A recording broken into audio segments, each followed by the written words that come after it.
तिनको चरणोदक सही,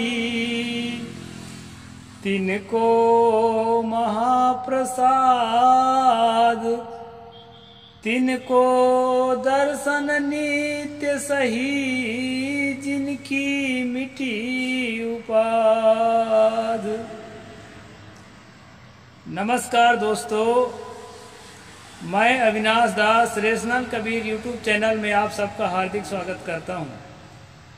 साथियों, यदि चैनल को सब्सक्राइब नहीं किए हैं तो सब्सक्राइब जरूर करें, शेयर करके अपने सभी मित्रों के पास सभी ग्रुपों में पहुंचाएं, बेल आइकन को प्रेस करें, ऑल नोटिफिकेशन ऑन रखें ताकि हर नया अपडेट आप तक पहुंच सके। लाइक और कमेंट जरूर करें दोस्तों। आप सबको मालूम है कि इस चैनल का उद्देश्य किसी भी जाति, धर्म, संप्रदाय या व्यक्ति विशेष को आहत पहुंचाना कतई नहीं है। इस चैनल का उद्देश्य है उचित अनुचित को तर्क के द्वारा समझना और वैज्ञानिक कसौटी पर कसी हुई बातों को जन जन तक पहुंचाना, देश में वैज्ञानिक सोच को विकसित करना। साथियों, मैंने वैराग शतक के अंदर की एक साखी आपके अंदर शुरू में बोला, उसका मैं पहले सामान्य अर्थ करूंगा, फिर उस पर चर्चा करूंगा। दोस्तों, एक सोशल एक्टिविस्ट होने के कारण मुझे कुछ ऐसे मुद्दे भी उठाने पड़ते हैं जो अपने भी परंपरा में मान्य है, लेकिन युक्ति युक्त और जो है न्याय संगत नहीं है। इसलिए दोस्तों, हम सबको मिलकर के विचार करना है। वैसे तो मेरी अपनी परंपरा कुछ भी नहीं है, सारी परंपराएं जो है मेरी अपनी हैं। सतगुरु कबीर साहब के मार्ग ही ऐसा है। उन्होंने कहा था, सबका हुक्का लीजिए सांचा शब्द निहार, पक्षपात न कीजिए कहें कबीर पुकार। अच्छी बातों को, सच्ची बातों को सभी मत पंथ से ग्रहण करना चाहिए, और जो बातें अच्छी और सच्ची नहीं हैं, यदि अपनी परंपरा में भी चल रही हैं तो उसको भी अवॉइड करना चाहिए। ये सतगुरु कबीर साहब का रास्ता है दोस्तों। अपडेट होते रहने का रास्ता है, साइंस का रास्ता है, विज्ञान का रास्ता है। तो उक्त साखी में हमने पढ़ा है, तिनको चरणोदक सही, तिनको महाप्रसाद, तिनको दर्शन नित्य सही, जिनकी मिटी उपाध। सतगुरु पूरन साहिब ने लिखा है, अत्यंत विनम्रता को, भक्ति भाव को प्रस्तुत करने के लिए। लेकिन दोस्तों, आज के परिवेश के हिसाब से इस पर अगर अमेंडमेंट होता है तो बड़ी अच्छी बात है। प्राचीन काल से ऋषि मुनियों की परंपरा में और संतों की परंपरा में एक प्रथा चली आई है, अभी भी समाप्त नहीं हुई है। ये परंपरा देखी जाती है। एक जगह की बात है दोस्तों, एक अच्छा पढ़ा लिखा जर्नलिस्ट था, कबीरपंथी ही था, अब मैं उसका नाम नहीं लेना चाहता। जब मैं गया प्रोग्राम देने के लिए, तो एक सरल परंपरा है कबीर पंथ में कि संतों के आने से उसके चरण धोए जाते हैं। चरण धोने का मैं खंडन भी नहीं करता हूं, एक सम्मान है, चरण धोना अच्छा है। लेकिन दोस्तों, उसमें एक जो है दोष भी है। अभी कोरोना के टाइम में सबको डर लगता था किसी के चरण धोने में, छूने में। अब जैसे कोरोना खत्म हुआ, तैसे धड़ल्ले से फिर वो डर खत्म हो गया। जैसे कोरोना के टाइम में दारू बंद कर दिया था छत्तीसगढ़ सरकार, तो अच्छा अमन चैन से बिना दारू के लोग जी लेते थे। और जैसे कोरोना खत्म हुआ तो दारू फिर से अलाउ कर दी और जम के पीने लगी, रेट भी बढ़ा दिए तो भी पीने लगी। तो ये तो एक बात है। खास बात मैं कहना चाहता हूँ कि चरण धोने की प्रथा और महाप्रसाद क्या है दोस्तों, उस पर मैं आगे बताऊंगा और ज़रूर समझना बहुत ज़रूरी बात है। पहले मैं चरण धोने की बात बताऊं। जब वो पत्रकार मेरा चरण धोया, सभी लोग धोए, बहुत लोग मिलके धोए, सभी ने चरण धोए। अब मैं उम्मीद नहीं रखा था कि उस चरण धोया हुआ थाली में जो मैला पानी है, गंदा पानी है, उसको कोई पी भी लेगा। लेकिन सबसे पहले पढ़ा लिखा आदमी होते हुए भी एक पत्रकार ने उसको पान कर लिया और मुझे देख करके बहुत कष्ट हुआ दोस्तों। इसलिए मैं सार्वजनिक कर रहा हूं बिना नाम लेते हुए। ये प्रथा मेरे नज़रों में तो बिल्कुल भी ठीक नहीं है। चाहे 10 बार 20 बार पैर को धोने के बाद आप चरणोदक देते हैं तो भी गलत है। हालांकि 3-4 बार सादा पानी से धोने के बाद फिर एक गिलास के साफ पानी में अंगूठा को थोड़ा सा डुबा देते हैं। आजकल थोड़ा सुधार हो गया है और मुझे तो लगता है ये जड़ से खत्म होना चाहिए। क्योंकि जो भावुक भक्त हैं, जो श्रद्धा में बुरी तरह से डूबे हुए भक्त हैं, वो इंतजार ही नहीं करते कि 3-4 बार पैर को धोने के बाद जो है गिलास के पानी को अंगूठा से छू दिया जाएगा, पैर के अंगूठा से, इसके बाद वो चरणोदक बन जाएगा, उसको फिर पान करेंगे। तो इस बात का इंतजार नहीं करते। वो पहला धोया हुआ गंदा जो पानी होता है दोस्तों, उसमें कई प्रकार के फंगस, बैक्टीरिया, वायरस, ये सबकी संभावना होती है और गंदा तो है ही। तो उस पानी को अगर हम छत में डाल दें या पेड़ पौधों में डाल दें या रास्ते में डाल दें, ये मान्यता है कि भाई पवित्र आत्मा जो त्याग में, ब्रह्मचर्य में जी रहा है, शांति का संदेश दे रहा है, निर्वाण का, मुक्ति का मार्ग पर चल रहा है और दूसरों को चला रहा है, इतना महान उपकार करने वाले संत के चरण धोया जाए, अगर ये परंपरा है तो ये बुरी परंपरा नहीं है दोस्तों। लेकिन अति तब हो जाती है जो उसको पीने की परंपरा चल पड़ी है। और ये परंपरा जो है केवल कबीर पंथ में है, ऐसा नहीं है। जब मैं पहले भी वीडियो में कहीं पर बताया हूं, जब वशिष्ठ आए, कथा में घटना है या कल्पना है ये छोड़ दीजिए, लेकिन काल्पनिक भी हो, कहानी का प्रभाव हमारे समाज पर पड़ता है, इसलिए मैं जिक्र करता रहता हूँ।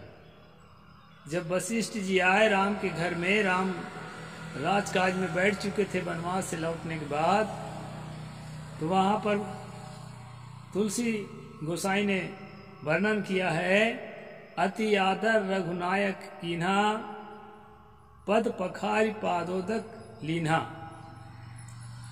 बहुत जो है अपने गुरु महाराज का, ब्राह्मण देवता का बहुत ज़्यादा आदर किया श्री राम ने और उसके पैरों को धो करके उसको पिया। तो इस तरह से दोस्तों यह परंपरा है, पैर को धो करके पीने की परंपरा। और इस परंपरा से कबीर पंथ भी अछूता नहीं है। भले ही थोड़ा सुधार हो गया है, लेकिन वो सुधार का प्रभाव सब जगह नहीं है। कई जगह तो पहला पानी को पीना ही सबसे ज़्यादा, यानी जो धूल के कण संत के चरण में लग गए हैं, वो कण ही सबसे ज़्यादा पवित्र हैं और सबसे ज़्यादा उद्धार कारक है।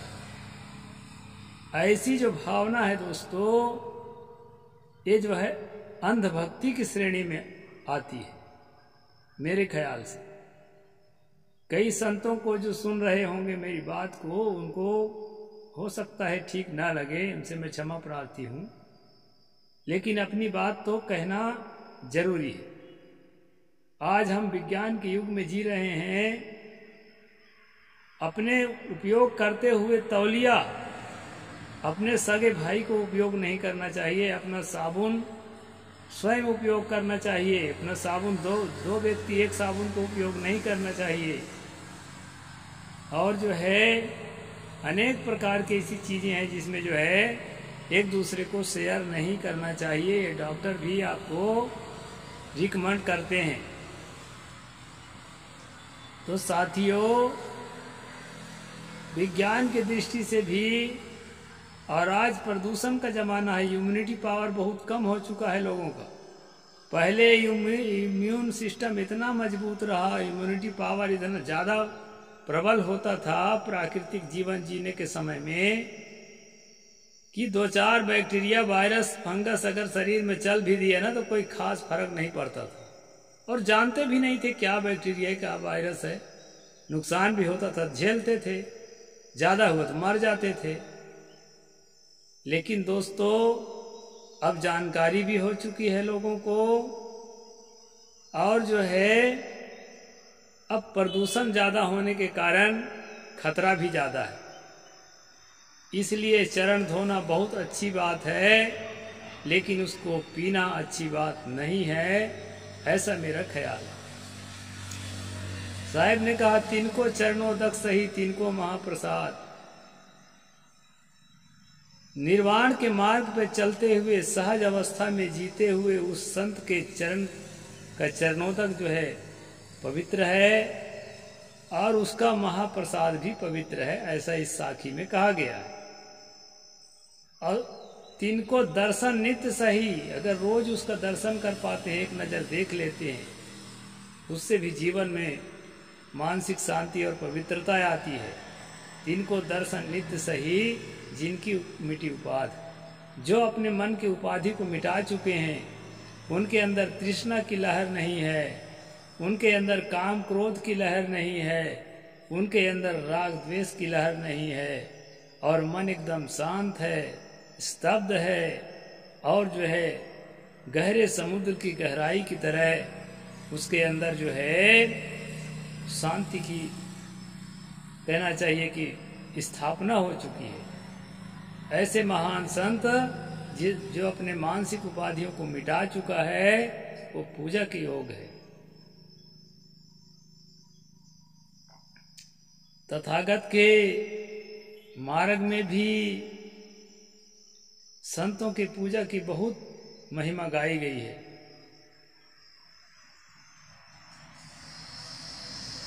यम्मा धम्मम विजाने सम्मा संबुद्ध देशितं सत्कच्चं तम नमस्से अग्निहुतं व ब्राह्मण। इसमें ब्राह्मण शब्द आया है, पाली में ब्राह्मण शब्द होता है। इसमें कहा है जो अग्नि को हवन करने वाला ब्राह्मण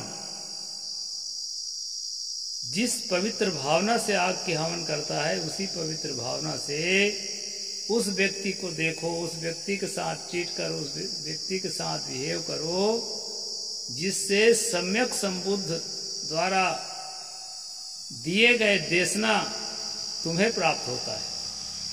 अर्थात जिस भंते से, जिस भिक्षु से तुमको सम्यक संबुद्ध द्वारा दिया गया ज्ञान प्राप्त होता है, उस भिक्षु के प्रति कैसा भाव रखो, जैसे अग्नि के प्रति हाथ में हवि लिया हुआ ब्राह्मण अग्नि के प्रति जैसे भाव रखता है, इतना पवित्र भाव, इतना विनम्र भाव।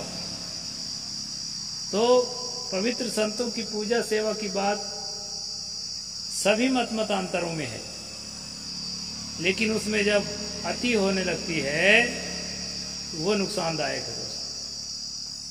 अब मैं ये बता देता हूँ महाप्रसाद क्या है। महाप्रसाद के बारे में भी आपको एक कथा बताता हूँ। 2-4 मिनट ज़्यादा हो जाए ना तो आराम से उसको झेल लेना। एक राजा था, बहुत घमंडी था, और उसके घमंड के कारण उसको कोई अच्छा नहीं मानता था। सभी ने सलाह दिया कि तुम संतों से जुड़ जाओगे, तुम्हारे अंदर विनम्रता हो जाएगी, तब पूरी प्रजा तुम्हारी वाहवाही करेगी और बड़े मजे से राज करोगे। ऐसा कई लोगों ने सलाह दिया, तो राजा को लगा कि ये सलाह मान लिया जाए, हो सकता है प्रजा वाहवाही करे तो अच्छी बात है, भी प्रशंसा प्रशंसा सबको चाहिए, प्रशंसा किसको नहीं चाहिए। तो ऐसा ही किया। एक पारखी संत जो कबीरपंथी थे, पता चला कि वो संत जी आए हुए हैं, तो उनसे जाकर के वो दीक्षा ले ली। दोस्तों, पहले पारक सिद्धांत में भी महाप्रसाद की प्रथा रही है और चरणोदक की प्रथा रही है। पता नहीं कबीर साहिब ने चलाया था कि नहीं चलाया था, कि बाद में चलाया गया, ये तो नहीं कहा जा सकता, लेकिन प्रथा रही है। और अब तो महाप्रसाद की प्रथा तो करीब करीब नहीं है, लेकिन चरणोदक की प्रथा जहां तहां कहीं कहीं देखने को मिल रहा है अभी भी। तो अपडेट होना है, परंपरा में क्या है क्या नहीं है वो छोड़िए। उस रूढ़ी को कौन लाया? कबीर साहब लाए, उनके बाद वाले संत महंत आचार्य लाए।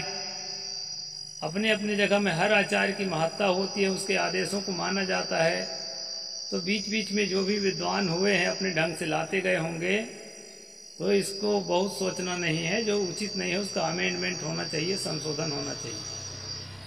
तो दोस्तों, वो राजा जो है जब दीक्षा ले लिया, तो एक दिन जो है, जिस दिन दीक्षा लिया उस दिन उसका भोजन कराया राजा अपने घर में लाके। जब भोजन कराया तो दीक्षा के पहले राजा तैयारी करके रखा था, सोने का गिलास, सोने की थाली और हीरे मोती उसमें टके हुए थे छोटे छोटे, और बड़ा सुंदर सजाया हुआ 56 प्रकार के भोजन जो है वो अपने गुरु महाराज को, साहेब जी को ला के दिया।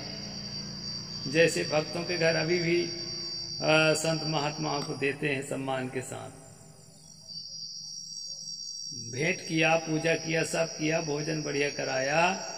तो जब भोजन कराया दोस्तों, तो भोजन का कुछ अंश जो है, कुछ सब्जी, कुछ दाल, कुछ मेवा मिष्ठान वो थाली में छोड़ दिए। अब जब थाली में छोड़ दिए तो राजा तो ठहरा राजा, वो अपने नौकर के बोला कि ये इसको साफ करके लाओ। तो क्या किया दोस्तों, वो नौकर जो है उसको साफ करने के लिए ले जा रहा था जहां बर्तन मांजते हैं। तो देखा कि इसमें बचा हुआ है, इसको कुत्ता उत्ता को दे देते, लेकिन उसको लगा कि मैं सोने के थाली में, सोने के गिलास में अपनी जिंदगी में कभी नहीं खाया, ना मैं कभी खा सकता। इधर उधर देखा कोई देख न ले, और जल्दी जल्दी गप गप जो बचा हुआ था उसको खा लिया, और खा के जो है मांस धो के और रख दिया। अब एक दूसरा नौकर, राजाओं के पास बहुत सारे नौकर रहते हैं, वो देख लिया और वो शिकायत कर दिया राजा साहब से कि ये जो है फलानमा जो है क्या किया, सोने के थाली में खा रहा था वहां बैठ के। राजा को बहुत गुस्सा आया। वो कहा, मैं इतना बड़ा राजा हूं, मैंने जिंदगी में कभी सोने के थाली में नहीं खाया। अपने गुरुदेव के लिए मैं सोने की थाली लाया था, सोने का गिलास बनवाया था, हीरे मोती उसमें टके हुए हैं। अब ये 2 कौड़ी का नौकर, इसकी कैसे हिम्मत हुई सोने की थाली में खाने का? पकड़ के लाओ उसको। तब जो है दोस्तों उसको पकड़कर सामने लाया गया और वो माफी मांगने लगा। इसी समय अपने कमरे से निकल करके वो महात्मा जी आ गए और राजा को डांटा और कहा, गुरु के सामने तुम ऐसी हरकत करते हो, तुम्हारा अहंकार कम नहीं हुआ है, तुम दीक्षा लिए, तुम ज्ञान लिए, तुमको समझदारी आना चाहिए, और तुमको जो है तुम्हारे लिए ही प्रसाद छोड़ा गया था, सारा पुण्य उसी महाप्रसाद में था, वो सारा पुण्य जो है उसको मिल गया नौकर को, तुम्हारा पाप जस के तस है। तब राजा क्षमा मांगने लगा और कहा, महाराज अब मेरा उद्धार कैसे होगा? तो कहा, इसी तरह से जो है ना, शुभ घड़ी कभी आएगी तो गुरु के महाप्रसाद को नहीं ठुकराओगे तो तुम्हारा जो है उद्धार हो जाएगा। तो इस तरह से महाप्रसाद का मतलब होता है दोस्तों, थाली में गुरु द्वारा छोड़ा गया झूठा भोजन। और इस भोजन को खाने की परंपरा, वैसे तो सूफियों में, इस्लाम के सूफियों में एक परांत में गुरु चेला सब खाते हैं, उनके यहाँ चलता है, लेकिन खासकर हमारे भारत के जो मूल भारतीय परंपराएं हैं इसमें ये चीज़ नहीं चलता, लेकिन ये चीज़ है कि वो गुरु के द्वारा बचाया हुआ को शिष्य खाता है, चाहे वो भक्त शिष्य हो चाहे विरक्त शिष्य हो। विरक्त शिष्य भी खाते, उसके लिए तरसते हैं थोड़ा थोड़ा लेने के लिए, भाव है एक। लेकिन ये दोनों प्रथा, चरणोदक की प्रथा और महाप्रसाद की प्रथा दोस्तों, आज विज्ञान के युग में मैं किसी को जोर देकर तो नहीं कह सकता कि इसको जो है अब बंद करना ही पड़ेगा, क्योंकि मैं कोई राजा महाराजा या पंथ का आचार्य नहीं हूँ, एक अदना सा छोटा सा साधक हूँ। लेकिन अपना विचार तो रख ही सकता हूँ ना। मेरा अपना विचार जो है वो तो रखने का मुझे संवैधानिक अधिकार है, और कबीर पंथ में तो सबको अधिकार है। कबीर पंथ एक डेमोक्रेटिक कहना चाहिए कि रिलीजन है। यहाँ जो है अपडेट भी होते हैं, यहाँ जो है छोटे की बात भी सुनी जाती है, बड़े की बात भी सुनी जाती है। इसलिए हिम्मत करके, दृढ़ता करके और ढिठाई करके मैं इस बात को रख रहा हूँ कि ये चरण धोकर पीने की प्रथा और भोजन जूठा छोड़ने की प्रथा, जूठा करने के पहले ही अगर हम निकाल के दे देते हैं तो अच्छा है। ये प्रथा मेरे ख्याल से तो ठीक नहीं है भाई। और जब मैं जूनियर ग्रुप का प्रारंभिक साधक था तो कई सीनियर साधु जो है बिना मेरे इच्छा के मेरे थाली में डाल देते थे। वही सीनियर परंपरा है, अब मैं उसको पा भी लेता था। लेकिन धीरे धीरे समझ बढ़ी तो अब न मैं पाता और न किसी को देता। इस प्रकार से दोस्तों, सफाई की दृष्टि से, स्वास्थ्य की दृष्टि से हमें इन बातों का पालन करना चाहिए, ऐसा मेरे मन में है। और इस वीडियो के माध्यम से मैंने अपने मन की बात आप लोगों के बीच रखी है। आप कितना सहमत हैं कि असहमत हैं, कमेंट बॉक्स में लिख के जरूर मुझे संप्रेषित करें और फिर उस पर मैं विचार करूंगा। साहिब बंदगी। जय जोहार, जय भीम, जय भारत।